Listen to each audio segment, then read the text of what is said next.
7 रंग पर पेश है अब तक की 7 बड़ी खबरें। बिहार में चुनावी गहमागहमी के बीच उत्तर प्रदेश में भी सियासी सरगर्मी तेज है। करीब 9 सालों के बाद बसपा सुप्रीमो मायावती ने लखनऊ में एक बार फिर अपनी ताकत दिखाई। रैली में उमड़ी भीड़ से उत्साहित मायावती ने यह दावा किया कि प्रदेश में 2027 में अगली सरकार फिर बसपा की बनने वाली है। इस बार यूपी में बीएसपी की 5वीं बार सरकार बनाने के लिए आप सभी लोगों के साथ साथ मैं भी हर स्तर पर अपनी पूरी ताकत लगा दूंगी, कोई कमी छोड़ूंगी नहीं। और इसके लिए इस बार मैं कोई कमी छोड़ूंगी नहीं, ये मेरा आज पार्टी के लोगों को वायदा भी है। उन्होंने काशीराम और बाबा साहेब अम्बेडकर के नाम पर बनाए गए पार्कों और स्मारकों का मुद्दा उठाया और सपा पर सरकार में रहते हुए उनकी दुर्दशा करने और वहां से जमा होने वाले फंड को हड़पने का आरोप लगाया। लेकिन मायावती का रुख योगी सरकार की तरफ सकारात्मक ही रहा। उन्होंने योगी सरकार की तारीफ की। उत्तर प्रदेश की राजधानी लखनऊ में जो स्मारक बने हैं, पार्क बने हैं, तो उनके रख रखाव पर खर्च किया जाएगा। तो ये हमने व्यवस्था की थी। लेकिन दुख की बात यह है कि जब वर्तमान भाजपा की सरकार से पहले यहाँ सपा की सरकार थी, तो सपा की सरकार ने उस टिकट के पैसे को दबा कर रखा। 1 पैसा खर्च नहीं किया इनके रख रखाव पर, और हालत बड़ी जर्जर हो गई थी स्थलों की। यही नहीं, और भी स्थल थे, पार्क थे, उनकी हालत बड़ी खराब हो गई थी। तो तब मैंने उत्तर प्रदेश के मुख्यमंत्री जी को ये कहा, लिखित चिट्ठी के जरिए उनसे रिक्वेस्ट किया कि हम आपसे ये नहीं कहते कि दूसरे मत का पैसा आप इनके रख रखाव पर लगाओ। तो जो देखने वालों का टिकटों का पैसा काफी बड़ी तादाद में इकट्ठा हो गया है गवर्नमेंट के पास, उस पैसे को इनके रख रखाव पर लगाया जाए। तो उत्तर प्रदेश की वर्तमान भाजपा की सरकार ने इस मामले को दिखवाया पूरा, और उसके बाद उन्होंने हमें कमिट किया, प्रॉमिस किया कि हम जो भी पैसा टिकटों को आया है हम दूसरे मत पे नहीं लगाएंगे, बल्कि इन स्थलों के रख रखाव पर लगाएंगे। उन्होंने ये लगाया, इसलिए हमारी पार्टी उनकी आभारी है। लेकिन वही दूसरी तरफ समाजवादी पार्टी कि जब यूपी में सरकार थी और ये स्थल बन चुके थे, तो उन्होंने इनके रख रखाव पर कोई पैसा खर्च नहीं किया, टिकटों का पैसा दबा कर रख लिया। मायावती ने वादा किया कि उनकी सरकार बनी तो वह संविधान बदलने की हर कोशिश को नाकाम करेंगी और दलितों, पिछड़ों और अल्पसंख्यकों की सुरक्षा के लिए कोई कसर नहीं छोड़ेंगी। उन्होंने दावा किया कि अगला चुनाव बसपा अकेले लड़ेगी। उन्होंने जातिवादी पार्टियों पर हमला बोला, लेकिन भाजपा के प्रति उनका रवैया नरम ही दिखा। दूसरी खबर सपा अध्यक्ष अखिलेश यादव से जुड़ी है। उन्होंने भी लखनऊ में एक प्रेस कॉन्फ्रेंस की। उन्होंने आरोप लगाया कि बरेली में हाल ही में हुई हिंसा प्रदेश सरकार ने जानबूझकर करवाई ताकि कानपुर के वकील अखिलेश दुबे से जुड़े विवाद से जनता का ध्यान भटकाया जा सके। उन्होंने सरकार पर कानून व्यवस्था के मामले में नाकाम रहने का भी आरोप लगाया। अखिलेश यादव को बुधवार को बरेली जाने से रोक दिया गया।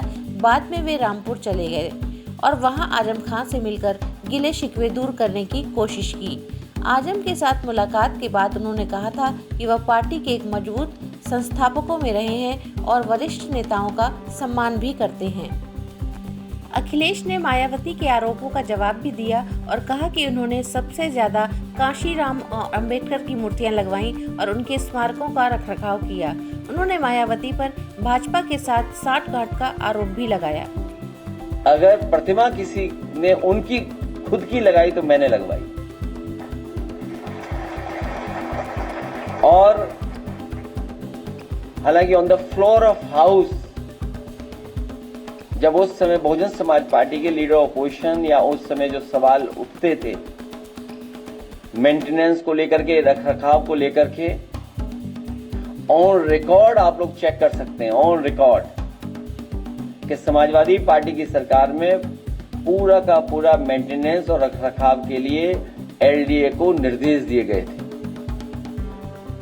उत्तर प्रदेश के बाद अब चलते हैं बिहार, जहां चुनाव को देखते हुए वादों का बाजार गर्म है।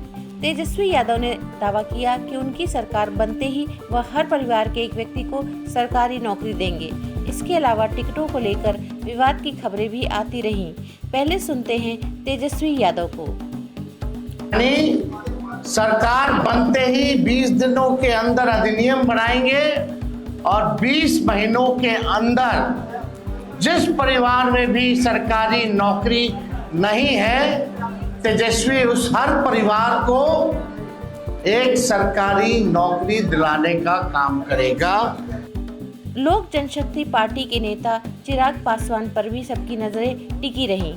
खबरें आती रहीं कि वह सीटों को लेकर एनडीए से नाराज हैं और अगर मन लायक सीटें ना मिली तो वह एनडीए छोड़ सकते हैं। भाजपा नेताओं से चिराग की बैठकें चलती रहीं, लेकिन उनकी नाराजगी साफ दिख रही थी। मेरा एक अपना विजन भी है, बिहार फर्स्ट, बिहारी फर्स्ट। ऐसे में मैं चाहता हूं कि मेरा राज्य बिहार विकसित राज्यों की श्रेणी में बराबरी पर आकर खड़ा हो। जो तीसरी बार का सांसद बनने के बाद मुझे एहसास हो रहा है कि दिल्ली में रह के शायद नहीं संभव होगा। ऐसे में ये इच्छा मैंने पार्टी के समक्ष रखी थी कि अब मैं जल्द बिहार वापस जाना चाहता हूँ। ऐसे में अगर पार्टी चाहेगी, और जब मैं ये कहता हूँ कि पार्टी चाहेगी तो छूटते ही आप लोग ये सवाल दागेंगे कि भैया आप ही पार्टी हैं। उधर जीतन राम मांझी भी सीटें मांगने में पीछे नहीं हैं। वो कहते हैं कि उन्हें कम से कम इतनी सीटें मिले जिससे उनकी इज्जत बची रहे। देखिए, अभी जो सीट शेयरिंग का मामला है, हम एनडीए के नेताओं से प्रार्थना कर रहे हैं। प्रार्थना इसलिए कर रहे हैं कि हम अपने को अपमानित अभी समझ रहे हैं। 2015 में हमारी पार्टी बनी है। आज हम विधानसभा में 4 विधानसभा का सदस्य हैं, 1 विधान परिषद के सदस्य हैं, बिहार में मंत्री हैं। तो 2 जगह में हमको इतनी अपमानित होने पड़ी कि हम नहीं कर सकते हैं। और एक जगह है कि अभी मतदाता सूची का वितरण हो रहा था तो हमारे लोगों को मतदाता सूची नहीं मिली, इसलिए कि हम मान्यता प्राप्त नहीं थे। बेइज्जती है कि नहीं तो आप समझिए।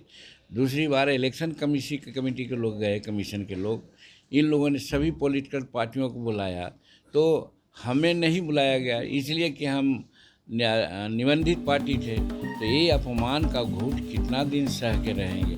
बिहार की चुनावी खबरों में प्रशांत किशोर से लेकर मुकेश साहनी, उपेंद्र कुशवाहा और पशुपति पारस भी छाए रहते हैं, जबकि कांग्रेस खेमे में फिलहाल उतनी हलचल नहीं दिख रही। हालांकि सीटों को लेकर आरजेडी और कांग्रेस के बीच एक समझौता हो जाने की खबर भी आ रही है।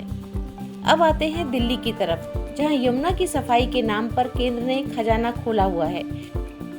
दिल्ली में यमुना नदी को निर्मल बनाने के लिए केंद्रीय गृह और सहकारिता मंत्री अमित शाह ने करीब 1816 करोड़ की विकास परियोजनाओं का उद्घाटन और शिलान्यास किया है। इस मौके पर दिल्ली की सीएम रेखा गुप्ता और कैबिनेट के कई मंत्री मंच पर मौजूद रहे। हालांकि यहां भी अमित शाह ने मोदी सरकार की उपलब्धियों का बखान किया। जीएसटी घटाने से लेकर 12 लाख तक की कमाई वाले लोगों को इनकम टैक्स की राहत की बात कही। साथ ही कांग्रेस की पिछली सरकारों को कोसा। खबरें और भी हैं, लेकिन अभी के लिए इतना ही। बने रहिए 7 रंग न्यूज़ के साथ। नमस्कार।